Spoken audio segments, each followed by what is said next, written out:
अस्सलाम वालेकुम। आलमी इदारा सेहत के ज़ेर तमाम हर साल 7 जून को वर्ल्ड फूड सेफ्टी डे मनाया जाता है। इस दिन को मनाने का मकसद ये शऊर उजागर करना है कि महफूज खुराक इंसानी सेहत, बीमारियों से बचाव और मजमूई फलाह के लिए किस कदर ज़रूरी है। फूड सेफ्टी क्या है, इससे मुतल्लिक जानने के लिए आज हमारे साथ मौजूद हैं डॉक्टर महराज ज़हरा साहिबा। अस्सलाम वालेकुम। वालेकुम अस्सलाम। अच्छा डॉक्टर महराज ज़हरा साहिबा, सबसे पहले तो आप अपना तारुफ़ करवा दीजिए हमें। आप क्या ज़िम्मेदारियाँ अदा कर रही हैं हमदर्द यूनिवर्सिटी में? I am Dr. Maharaj Zahra and I am PhD in Biochemistry from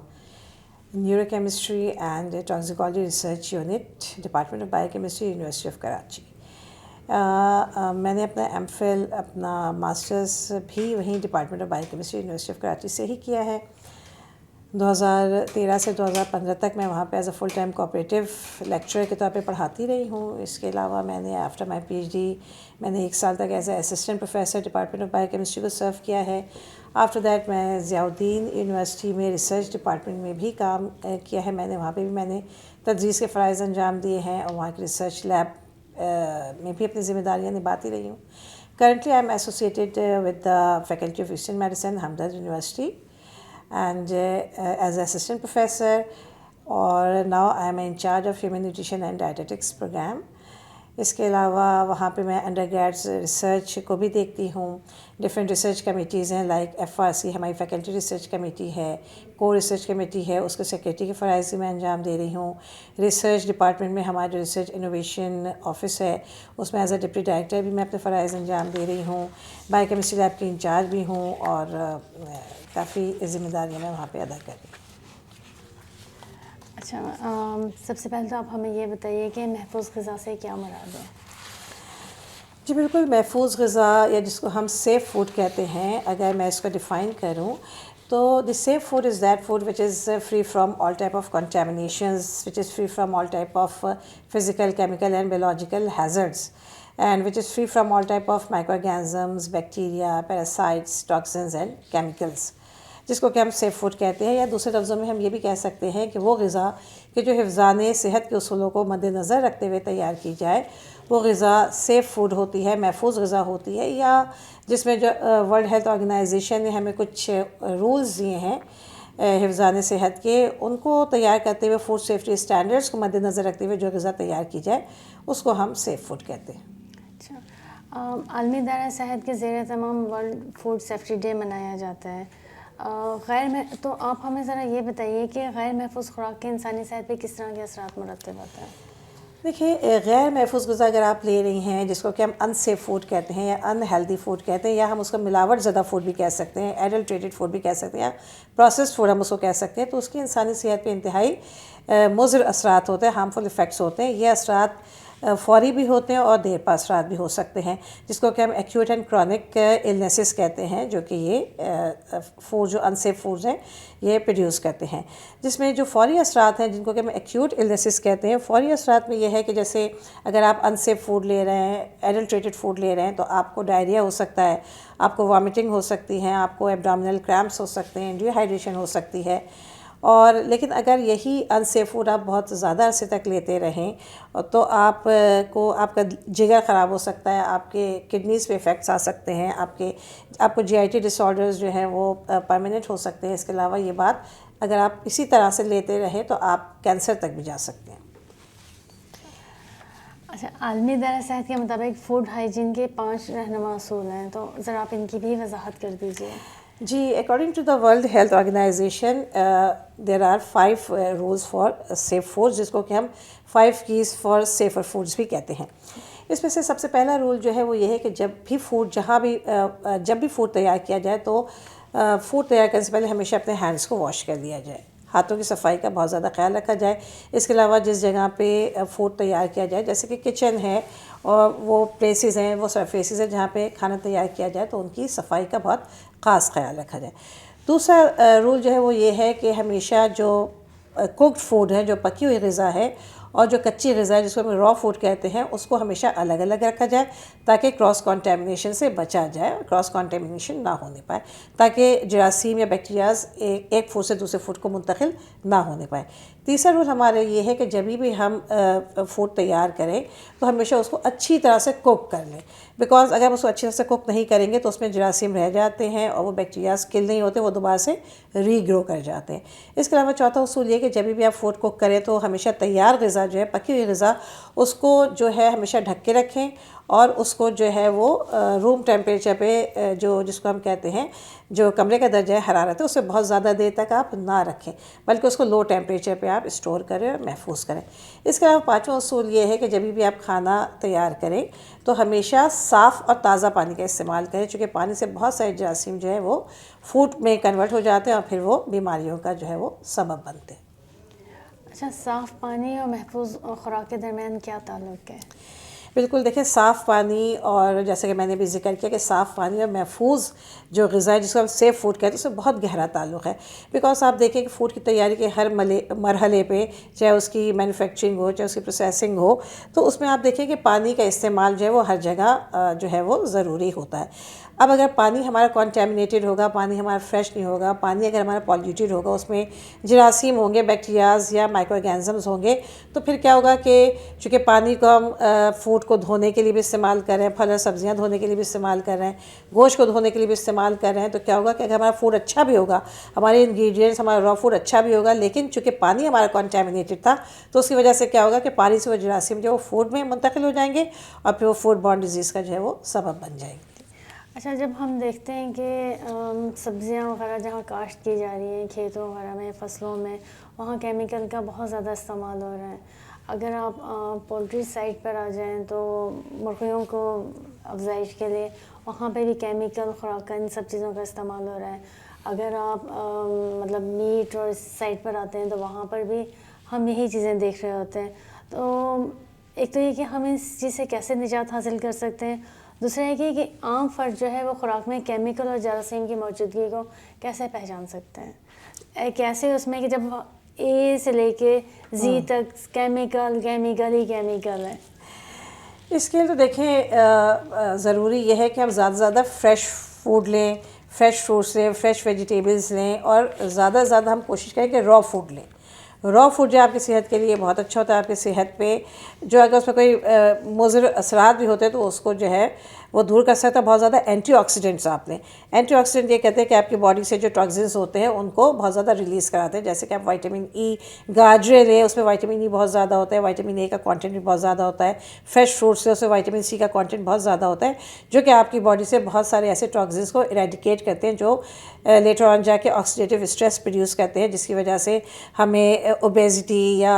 जो है डायबिटीज़ या हमारे हार्ट डिजीज़ का जो सबब बनते हैं। दूसरा ये कि एक आम आदमी के लिए ये कि एक आम आदमी कैसे इस बात को पता करे कि ये खाना जो है वो मुज़र सेहत है, इसमें केमिकल्स हैं या ये खाने इस खाने में जरासीम है। तो उसके लिए ये है कि एक आम आदमी एक तबई तरीके से और एक हिस्सी तरीके से, एक हमारी सेंसरी एवेल्युएशन होती है और एक कि हम खाने को देख के भी ये चीज़ पता कर सकते हैं कि इस खाने में अगर जरासीम है तो क्या होगा कि खाने से स्मेल आएगी, बू प्रोड्यूस होगी या खाने की रंगत तब्दील हो जाएगी, या फिर बाज़ दफ़ा ऐसा होता है कि अगर कॉन्टेमिनेटेड फूड है तो वो स्लिमी सा हो जाता है, जो चिपचिपाहट उसमें पैदा हो जाती। इसके अलावा फंगस अगर ग्रो कर गई खाने पे तो ये हम आँखों से देख के पहचान सकते हैं कि खाना, ये फूड जो है ये ख़राब हो चुका है या पॉल्यूटेड या कॉन्टेमिनेटेड हो चुका है। केमिकल्स का हम इस तरह से पता कर सकते हैं कि बाज़ दफ़ा खाने फूड का जो टेक्सचर है या फूड का जो जायका है वो बहुत तेज़ हो जाता है और उस खाने को खाने से हमें इरिटेशन होती है, हमें जलन महसूस होती है, तेज़ाबियत महसूस होती है, जिसकी वजह से हम इस बात का अंदाज़ा लगाते हैं कि इस खाने में केमिकल्स हैं।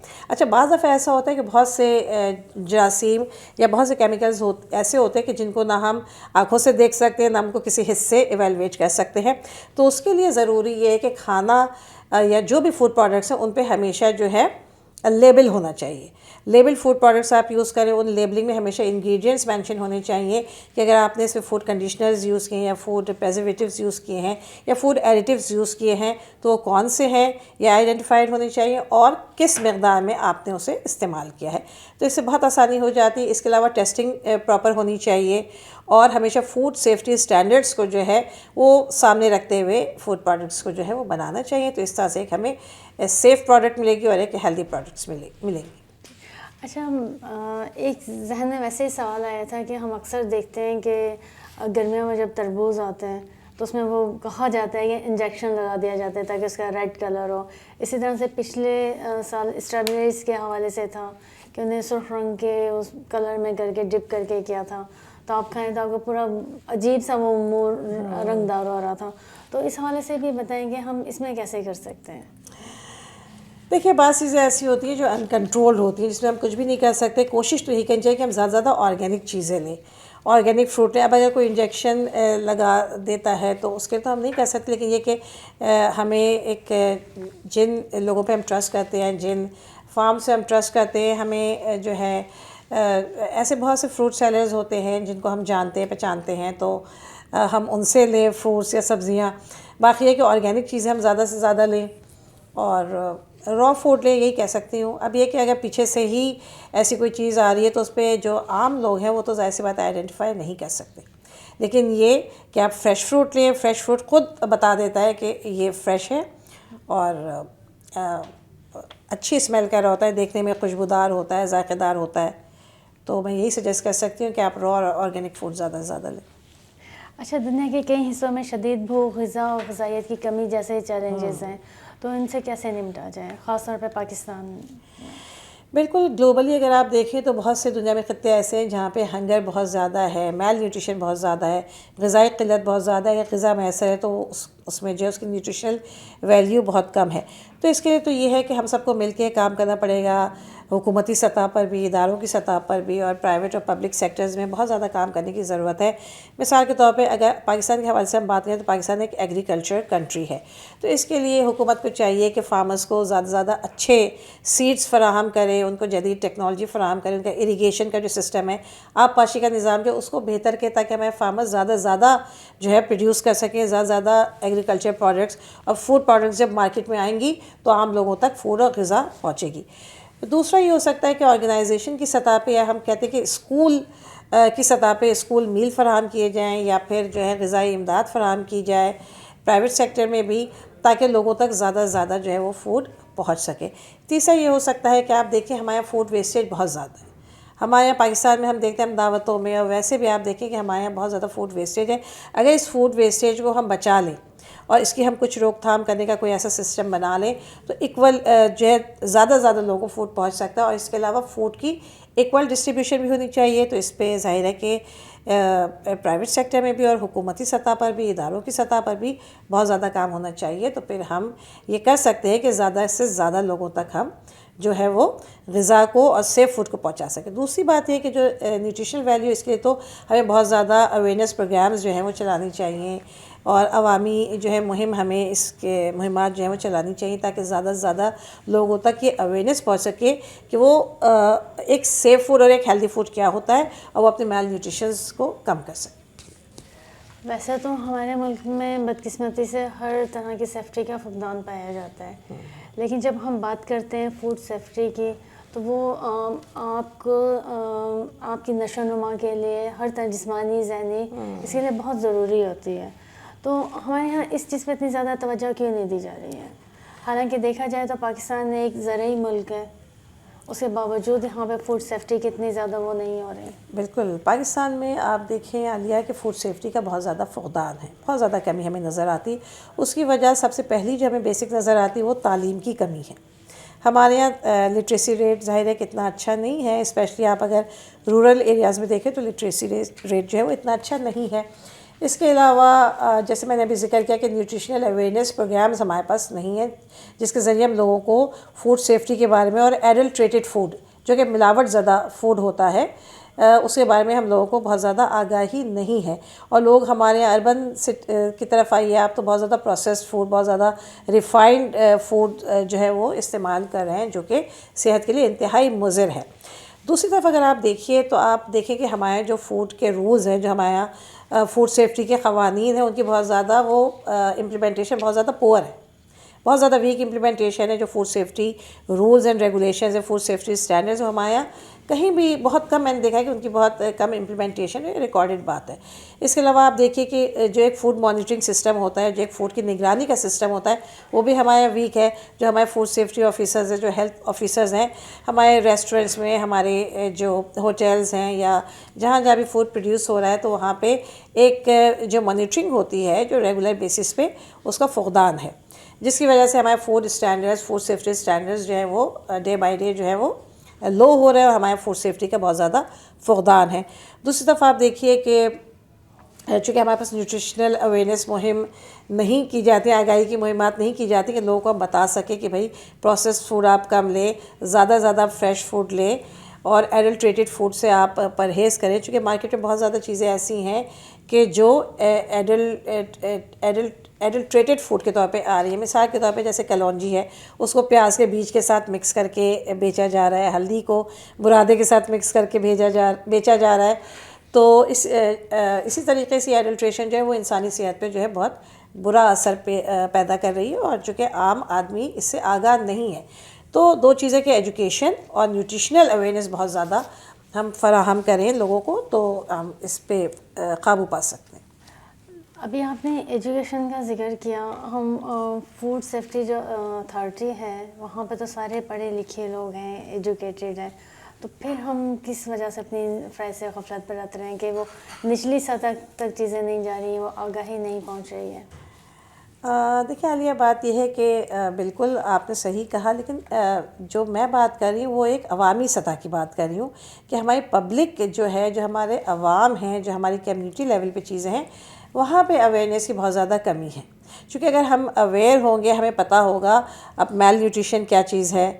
और ग़िज़ा, सिर्फ ग़िज़ा बराए ग़िज़ा हमें नहीं लेना है, बल्कि हमें ग़िज़ा को बतौर इलाज भी लेना है। हमारे यहाँ जो हमारा H&D डिपार्टमेंट है वो इससे बहुत ज़्यादा काम कर रहा है कि हम ग़िज़ा से ऐसी चीज़ें प्रोड्यूस कर रहे हैं कि जो हमारी ओवरऑल वेलबींग और हमारे न्यूट्रिशनल स्टेटस को बढ़ा रही है, और फिर ये ग़िज़ा जो डिफरेंट डिज़ीज़ को भी मैनेज करने में, उसको ट्रीटमेंट में जो है वो हमारे काम आ रही है। तो ये आगाही हमारे हायर लेवल पर तो ये चीज़ें पता है, बहुत एजुकेटेड लोग हैं, लेकिन जो हमारे निचले लेवल पर जो ख़ुसूसन हमारी आवाम है वो तो इन चीज़ों से आगाह नहीं है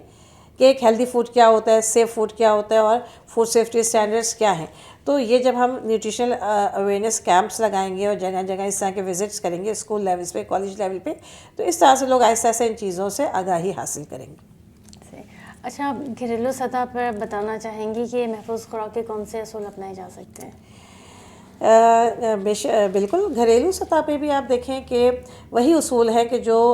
WHO ने हमें जो 5 बेसिक रूल्स दिए हैं, उसी को अगर हम और ज़्यादा डिटेल में जो और ज़्यादा एलेबरेट करें, तो घरेलू सतह पे भी यही कि सबसे पहले आप अपने किचन की सफाई रखें, और जहाँ पे भी आप खाना पकाती हैं, खाना पकाने से पहले अपने हाथों को साफ़ रखें, अपने नेल्स को साफ़ रखें, और खाना पकाने से पहले अगर आप सब्ज़ियाँ इस्तेमाल कर रही हैं या फल इस्तेमाल कर रही हैं, तो उन सब्ज़ियों को आप अच्छी तरह से धो लें। क्योंकि बाज़ दफ़ा सिर्फ 1 या 2 वॉशिंग से जो है जरासीम नहीं निकलते, तो हमें सब्ज़ियों फलों को अच्छी तरह से पानी में भिगो के रखना चाहिए ताकि जरासीम ज़्यादा से ज़्यादा जो है निकल जाए। और हमेशा याद रखिए कि जब खाना पकाइए, ख़ुसूसन जो गोश्त है, जो मीट होता है हमारा, चाहे वो वाइट मीट हो चाहे रेड मीट हो, और स्पेशली एग्स की मैं बात करूँगी, तो जब इनको आप बनाएं तो उसको बहुत अच्छी तरह से कुक कर लें। क्योंकि बाज़ दफ़ा ऐसा होता है कि जरासीम या बैक्टीरियाज जो है वो रह जाते हैं, तो अगर हम बहुत अच्छी तरह से उनको कुक करेंगे, हम हाफ डन करेंगे, तो वो जरासीम दोबारा से रीग्रो कर सकते हैं। तो हमें बहुत अच्छे से कुकिंग करनी चाहिए और हमें उनको अच्छे से पकाना चाहिए ताकि जरासीम ज़्यादा से ज़्यादा किल हो सके।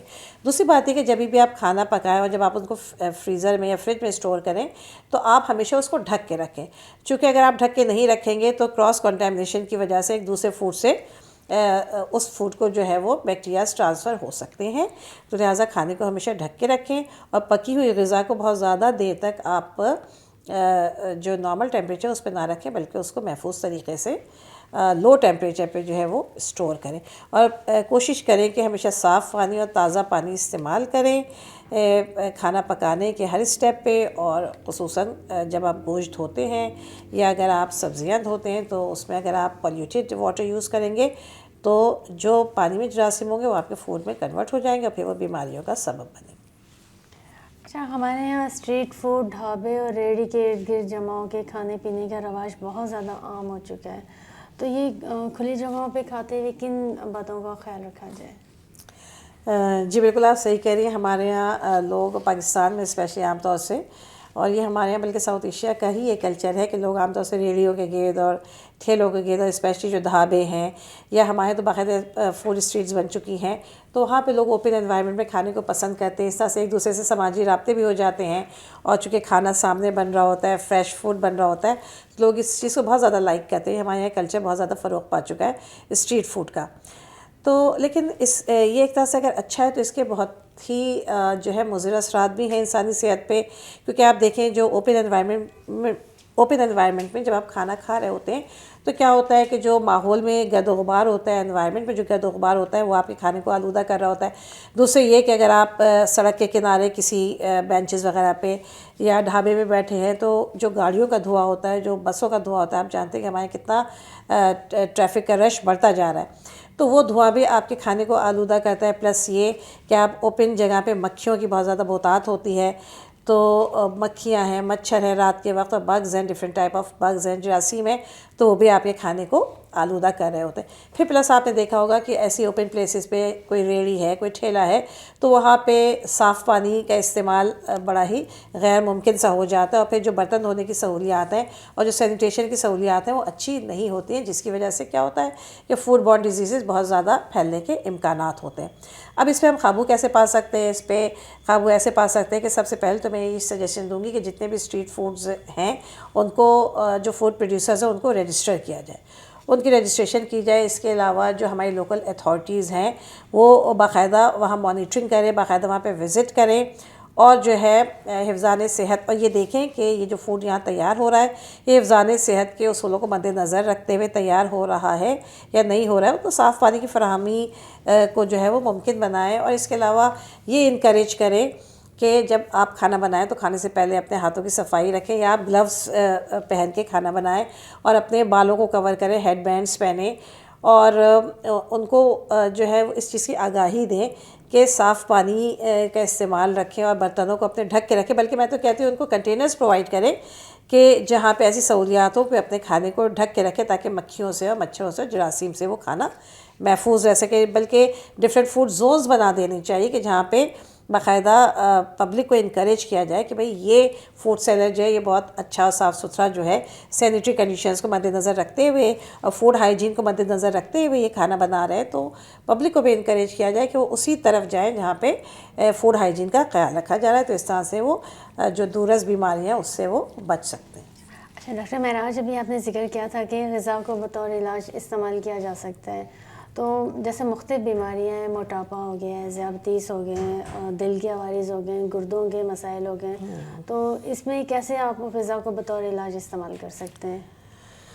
बिल्कुल, हमारे यहाँ तो एक कॉन्सेप्ट है कि इलाज बिल